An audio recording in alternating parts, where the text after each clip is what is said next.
The Abbott government is struggling to smooth some early bumps in relations with crucial neighbour Indonesia, in particular over those spying allegations from the Australian Embassy in Jakarta. The Foreign Affairs Minister, Julie Bishop, is in Bali for crucial talks on that front. Also in Bali is retired Lieutenant General Agus Wijoyo, a senior figure in the Indonesian military for many years. He's now a prominent writer on defence and diplomatic affairs, and he joins us from the Bali Democracy Forum. Lieutenant General, thank you for your time. First, could you give us your read on how things are going in the Jakarta-Canberra relationship?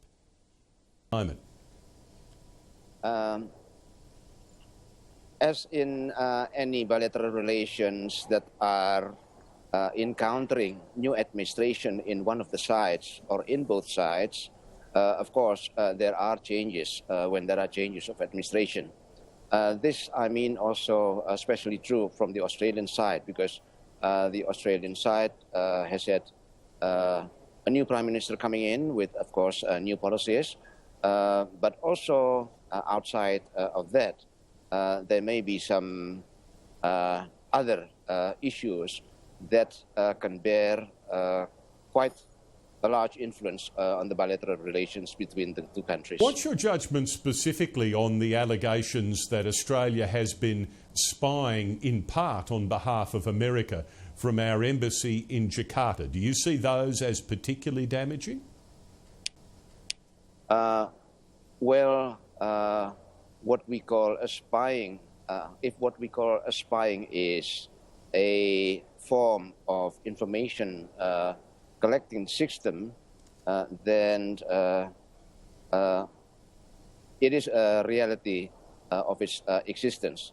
As long, I think, as it is used to support, to enhance the bilateral relations of any two countries.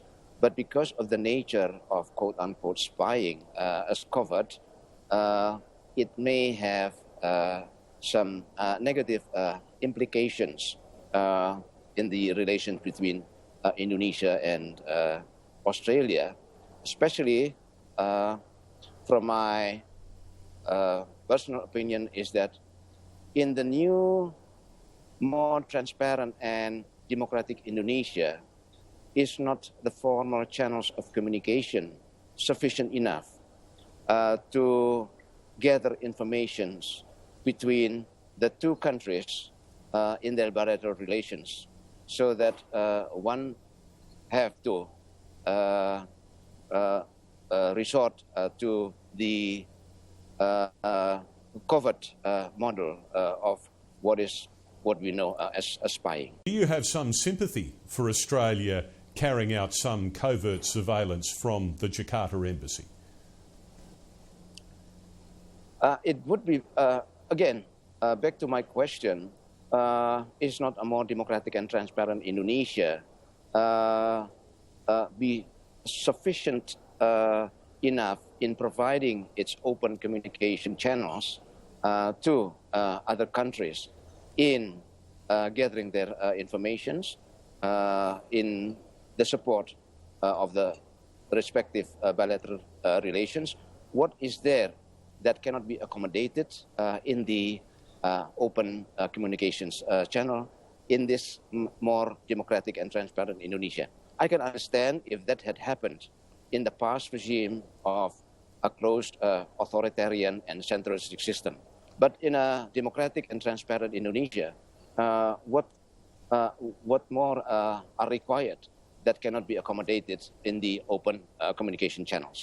The Foreign Minister from Indonesia, Mr. Natalegawa, has requested, I think, assurances from Australia that there won't be ongoing surveillance in this regard. What must Australia now do, do you believe, to move on from this impasse?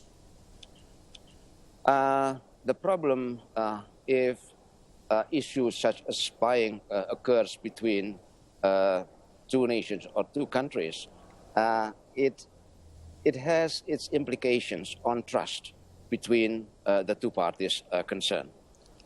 So when that happens, what is required to be done now is to conduct some damage controls in rebuilding the trust between the two nations. Do you believe that Indonesia sees a need now perhaps to draw back on cooperation in some other areas, for example, in dealing with people smuggling or anti-terror measures, to express its displeasure? Of course, as the general wisdom says, we cannot choose our neighbors. We may be able to choose who our friends are, but we cannot choose who our neighbors are. So we would have to get along, whether there are differences or whether there are more of commonalities between neighbors.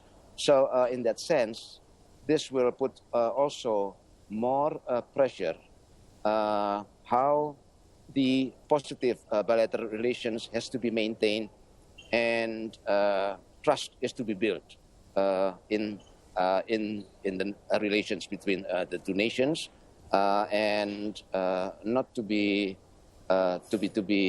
influenced by activities which may compromise that type of trust. So do you believe it is likely Indonesia will in fact limit some sharing of intelligence and cooperation in other areas to express its disgust in this regard?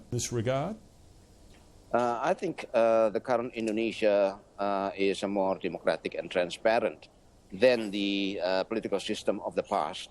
And anything that can be provided to enhance in the bilateral relations, I think at least it could be more easily be reached compared to the last system. But again, we see that international relations is a meeting between national interest of the country parties involved. So there we would have to understand the nature of the communication based on the foundations of trust between any bilateral relations between. Lieutenant General, you mentioned the fact that Australia has a new government at play in this relationship earlier. How well or otherwise do you think that new government has handled relations with Jakarta in its first few months in office? I think I see the developments are promising enough. We understand fully how new administrations or new government has some ideas of how to conduct their policies. And of course, because this lies in the domain of politics, it cannot be separated from the promises that they have issued to their constituents. But as long as there are or as there is political will and open communication channels, I think anything can converge and build understanding of how to cooperate in those policies that interact in the circles of interest between the two neighbouring countries. To close, Lieutenant General, you bring both an understanding of military cooperation as well as diplomacy. How feasible is it for the Tony Abbott government here in Australia to expect Indonesian cooperation for its plan to tow back people smuggling vessels to Indonesian waters?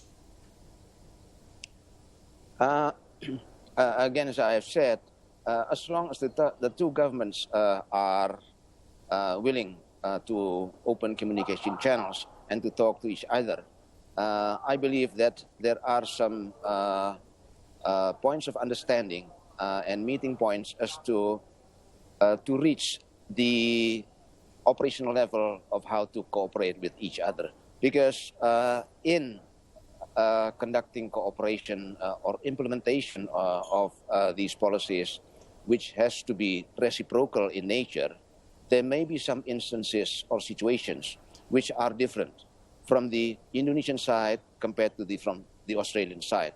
So it requires time to be adjusted so that it can create a bridge that can connect those differences between one country and the other. Lieutenant General Agus Wijoyo, thank you for coming on the program today. Thank you. It's my honor and pleasure. Good luck.